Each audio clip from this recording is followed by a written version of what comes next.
Sakinaka police station में एक information receive हुई थी, जिसमें कंप्लेनेंट का कहना था कि इनको साकिनाका के एरिया के एक होटल से इनोवा कार में से ले जाके न्यू मुंबई के मैकडोनाल्ड्स के पास में लूटा गया है। इनसे प्रॉमिस किया गया था कि आपको एयरपोर्ट पे ड्रॉप करेंगे और इमिग्रेशन ऑफिसर को बता के उनके द्वारा आपको फॉरेन में ले जाने की अरेंजमेंट की जाएगी। इसमें हमने एक ऑफेंस दाखिल किया और इस ऑफेंस के इन्वेस्टिगेशन में अब तक हम 8 एक्यूज को अरेस्ट कर चुके हैं, जिसमें से 3 ट्रैवल एजेंट है, बाकी 5 जो है ट्रैवल एजेंट के लिए काम करने वाले लोग हैं। ये जो और भी इस इन्वेस्टिगेशन में सामने आया कि एक ऑर्गेनाइज गैंग है जो लोगों को लूर करता था कि आपको हम फॉरेन में भेजेंगे, वहां पे जॉब दिलवाएंगे, आपका इमिग्रेशन का प्रोसेस क्लियर करवाएंगे, आपको वीजा भी दिलवाएंगे। ये सब बताने के बाद टारगेट के पास कितने डॉलर्स है, कितना पैसा है और कितना पैसा वो ले जा सकता है, इसकी ये इंश्योर किया जाता था। ये सब इंश्योर करने के बाद इनको एयरपोर्ट के आसपास का होटल बुक करने के लिए कहा जाता था, और ये होटल बुक होने के बाद हम आपको आज शाम में रिसीव करेंगे, हमारी गाड़ी आएगी, लोग आएंगे, वही लोग आपको इमिग्रेशन ऑफिसर के पास लेके जाएंगे और आपका इमिग्रेशन का प्रोसेस क्लियर करवा के आपको फॉरेन भेजा जाएगा, ये बताया जाता था। इस केस में कंप्लेनेंट को इसी तरह से होटल से रिसीव किया गया है कि इनोवा में इसको कलम्बोली के मैकडोनाल्ड्स के पास लेके गए पूरा ग्रुप। वहां पे उनको बोला गया कि आपको कुछ देर वेट करना पड़ेगा, इमिग्रेशन ऑफिसर आ रहे हैं। उसके बाद उनको फिर से गाड़ी में बिठा के कलम्बोली से थोड़ा आगे जाने के बाद उनके पास के डॉलर्स, सेलफोन्स और जो भी वैल्यूएबल्स थे वो लूटे गए। इस केस में अब तक 8 लोगों को हम अरेस्ट कर चुके हैं। यूज की गई गाड़ी, उसकी नंबर प्लेट और कुछ डॉलर्स भी इसमें हम जब्त कर चुके हैं। ये जो ग्रुप है ऐसे ही टारगेट को ढूंढता था कि जिनको नौकरी की जरूरत है, जिनका सपना है कि फॉरेन में जाके कुछ करेंगे, जिनको वीजा की और इमिग्रेशन प्रोसेस में हेल्प की जरूरत है, ऐसे लोगों को चुन के उनको लूटा जाता था। इस केस में अब तक ये केस और 2 केसेस वारदात की इंफॉर्मेशन हमें एक्यूज के इंट्रोगेशन में मिली।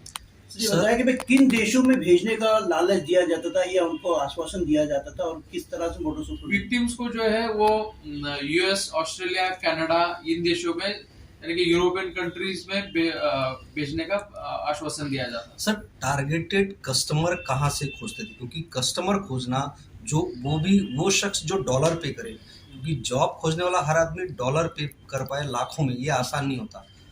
ऐसे में ऐसे कस्टमर खोजना, ऐसे लोगों को आइडेंटिफाई कर पाना, ये कैसे होता था? उनको कैसे खोजते थे? ट्रैवल एजेंट्स जो है एक दूसरे को कस्टमर की जानकारी शेयर करते थे।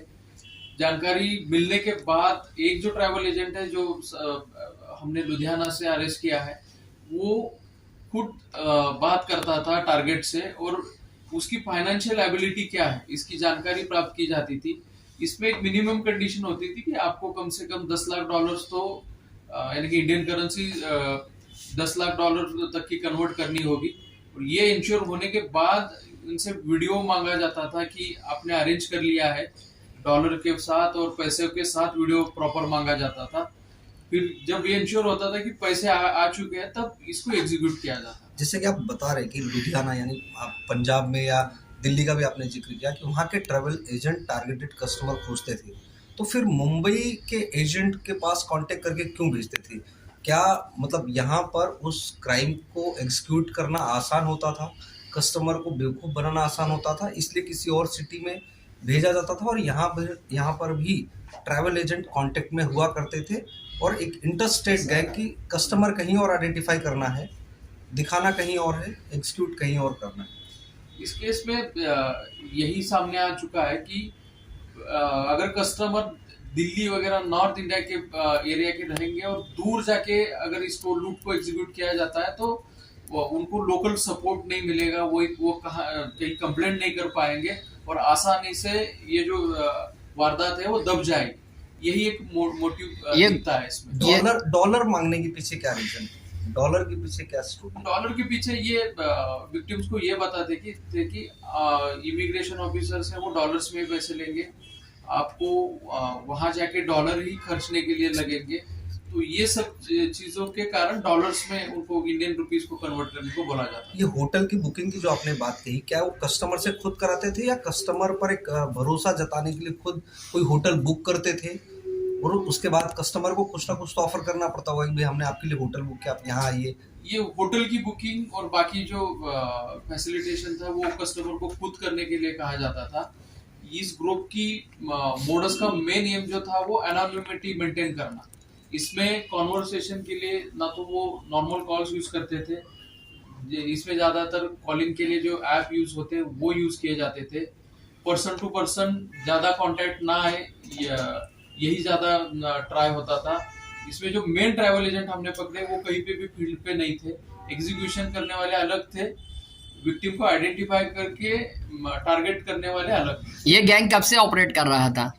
अभी तो हमें हमारे सामने पिछले 2-3 महीने में जो इन्होंने एग्जीक्यूशन किया है 2 घटनाओं का वो सामने आए, लेकिन हमें लगता है कि इंट्रोगेशन में और भी इंफॉर्मेशन। कौन सा ऐप है उस ऐप को, पर्टिकुलर ऐप अब तो सामने आया होगा आपके पास, कौन से ऐप के जरिए कर? इसमें बोटिंग यूज किया है और बाकी भी बहुत सारे ऐप्स।